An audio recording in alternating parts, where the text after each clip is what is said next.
Chapter 2. Object of writing the work, incapacity and boldness in the undertaking, hot discussion, conferring significant and prophetic title of Hemad Panth, necessity of a guru. In the last chapter, the author mentioned in the original Marathi book that he would state the reason that led him to undertake the work and the persons qualified to read the same and such other points. Now in this chapter, he starts to tell the same. Object of writing the work. In the first chapter, I described Sai Baba's miracle of checking and destroying the epidemic of cholera by grinding wheat and throwing the flour on the outskirts of the village. I heard other miracles of Sai Baba to my great delight, and this delight burst forth into this poetic word. I also thought that the description of these grand miracles of Sai Baba would be interesting and instructive to his devotees and would remove their sins, and so I began to write the sacred life and teachings of Sai Baba. The life of the saint is neither logical nor dialectical. It shows us the true and great path. Incapacity and boldness in undertaking the work. Hemad Panth thought that he was not a fit person to undertake the work. He said, I do not know the life of my intimate friend, nor do I know my own mind. Then how can I write the life of a saint or describe the nature of incarnations, which even the Vedas were unable to do? One must be a saint himself before he could know the other saints, and how can I describe their glory?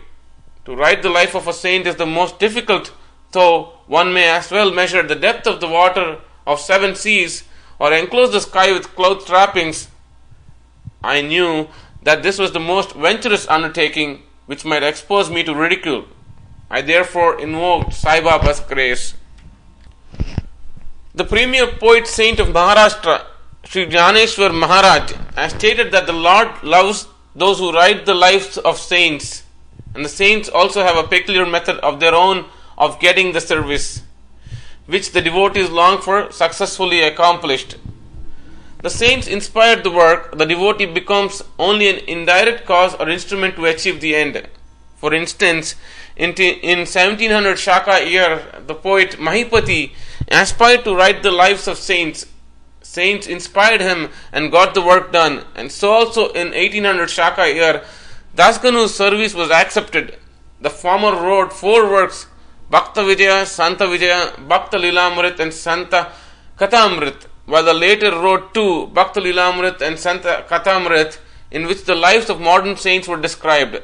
In chapters 31, 32, 33 of Bhakta Lilamrit and in chapter 57 of Santa Kathamrit, the sweet life and teachings of Sai Baba are very well depicted. These have been separately published in Sai Leela magazine, numbers 11 and 12, volume 17. The readers are advised to read these chapters. So also Sai Baba's wonderful Leelas are described in a small decent book named Shri Sai Bhajanamala by Mrs. Savitribai Raghunath Tendulkar of Bandra. Dasganu Maharaj also has composed various sweet poems on Sai Baba. A devotee named Amidas Bhavani Mehta has also published some stories of Sri Baba in Gujarati. Some numbers of Sainath Prabha, a magazine published by Dakshina Bhiksha Sanstha of Shirdi, are also published. Then the question of objection comes in that while so many works regarding Sai Baba are extant, why should this Sathcharithra be written, and where is its necessity? The answer is plain and simple. The life of Sai Baba is as wide and deep as the infinite ocean, and all can dive deep into the same and take out precious gems of knowledge and bhakti and distribute them to the aspiring public. The stories, parables and teachings of Sai Baba are very wonderful. They will give peace and happiness to the people who are afflicted with sorrows and heavily loaded with the miseries of this worldly existence, and also bestow knowledge and wisdom both in the worldly and in spiritual domains. If these teachings of Sai Baba, which are as interesting and instructive as the Vedic lore, are listened to and meditated upon, the devotees will get what they long for, that is, union with Brahman, mastery in eightfold yoga, bliss of meditation, etc. So I thought that I should call these stories together. That would be my best upasana. This collection would be most delightful to those simple souls whose eyes were not blessed with Sai Baba's darshana. So I set about collecting Sai Baba's teachings and expressions, the outcome of his boundless and natural self-realization. It was Sai Baba who inspired me in this matter. In fact, I surrendered my ego at his feet and thought that my path was clear and that he would make me quite happy here and in the next world. I could not myself ask Sai Baba to give me permission for this work, so I requested Mr. Madhavrao Deshpande alias Shama, Baba's most intimate devotee, to speak to him for me. He pleaded for my cause and said to Sai Baba, "This Anna Sahib wishes to write your biography. Don't say that you are a poor begging fakir and there is no necessity to write it, but if you agree and help him, he will write, or rather your free grace will accomplish the work. Without your consent and blessing, nothing can be done successfully." When Sai Baba heard this request, he was moved and blessed me by giving me his udi, sacred ashes, and placing his boon-bestowing hand on my head, said, "Let him make a collection of stories and experiences. Keep notes and memos. I will help him. He is only an outward instrument. I shall write myself my autobiography and satisfy the wishes of my devotees. He should get rid of his ego, place or surrender it at my feet. He who acts like this in life, him I help the most. What of my life stories? I serve him in his house in all possible ways. When his ego is completely annihilated and there is left no trace of it, I myself shall enter into him and shall myself write my own life. Hearing my stories and teachings will create faith in devotees' hearts, and they will easily get self-realization and bliss. Let there be no insistence on establishing one's own view, no attempt to refute others' opinions, no discussions of pros and cons of any subject." The word discussion put me in mind of my promise to explain the story of my getting the title of Hemat Pant, and now I begin to relate the same. It was on closely friendly terms with Kaka Sahib Dixit and Nana Sahib Chindorkar. They pressed me to go to Shirdi and have Baba's darshana, and I promised them to do so. But something in the interval turned up which prevented me from going to Shirdi. The son of a friend of mine at Lonawala fell ill. My friend tried all possible means, physical and spiritual, but the fever would not abate. At length he got his guru to sit by the bedside of his son, but this too was of no avail. Hearing this, I thought, what was the utility of the guru if he could not save my friend's son? If the guru can't do anything for us, why should I go to Shirdi at all? Thinking in this way, I postponed my Shirdi trip, but the inevitable must happen, and it happened in my case as follows. Mr. Nana Sahib Chandorkar, who was a Prant officer, was going on tour to Bassein. From Thana he came to Dadar and was waiting for a train bound for Bassein. In the meanwhile, a Bandra local turned up. He sat in it and came to Bandra and sent for me and took me to task for putting off my Shirdi trip.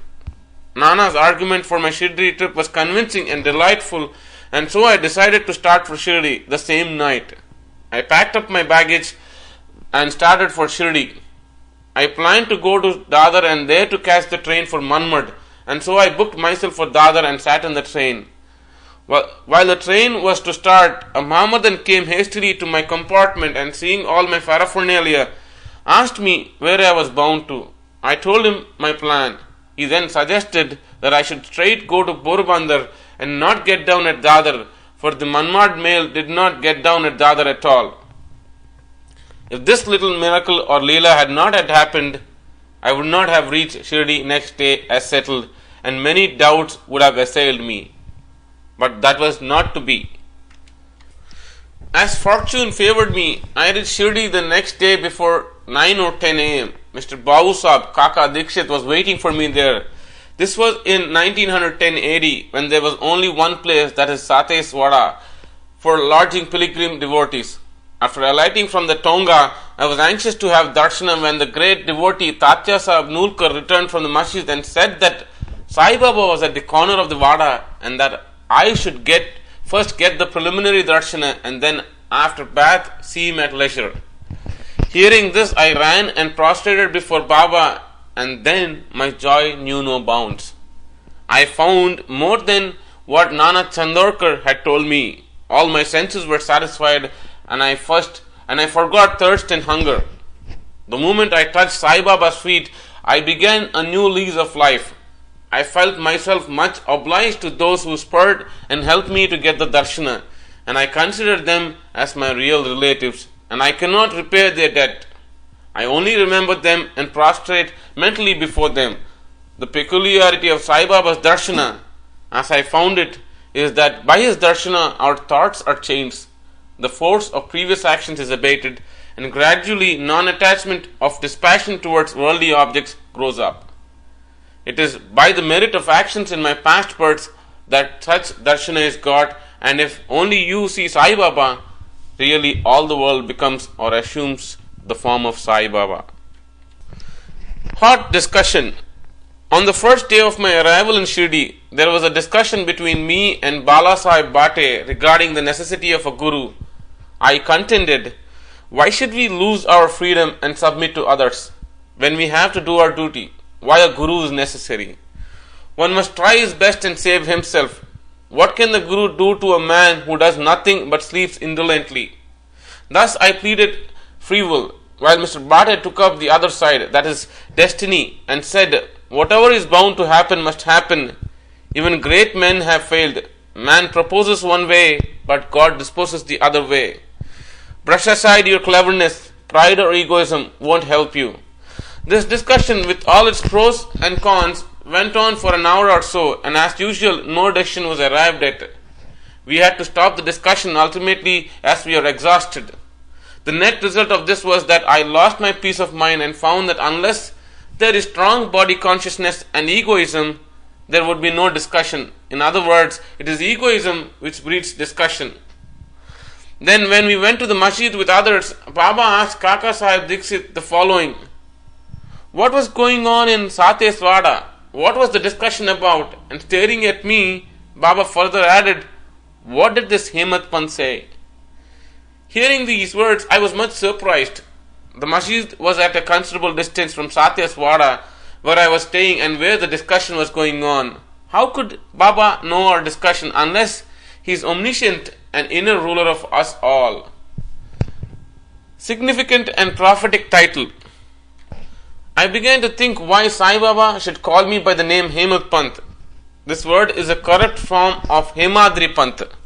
This Hemadri Pant was a well-known minister of the kings Mahadev and Ramadev of Devgiri of the Yadav dynasty. He was very learned, good-natured, and the author of good works such as Chaturvarga Chintamani, dealing with spiritual objects, and Raja Prashasti.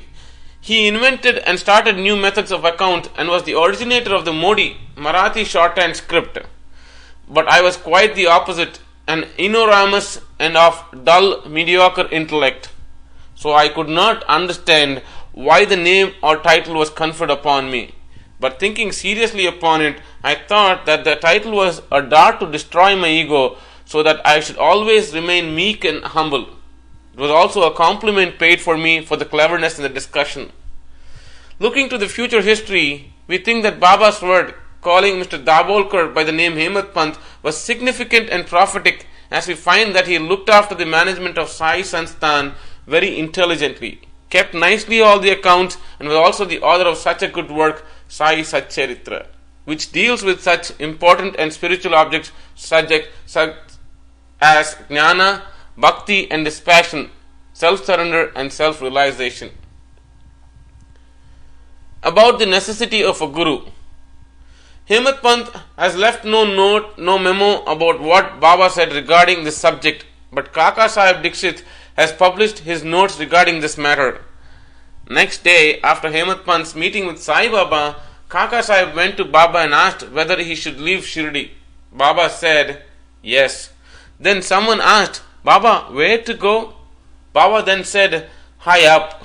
Then the man said, how is the way?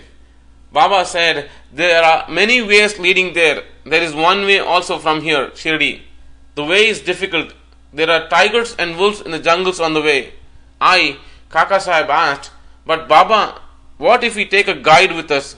Baba answered, "Then there is no difficulty. The guide will take you straight to your destination, avoiding wolves, tigers, and ditches, etc. on the way.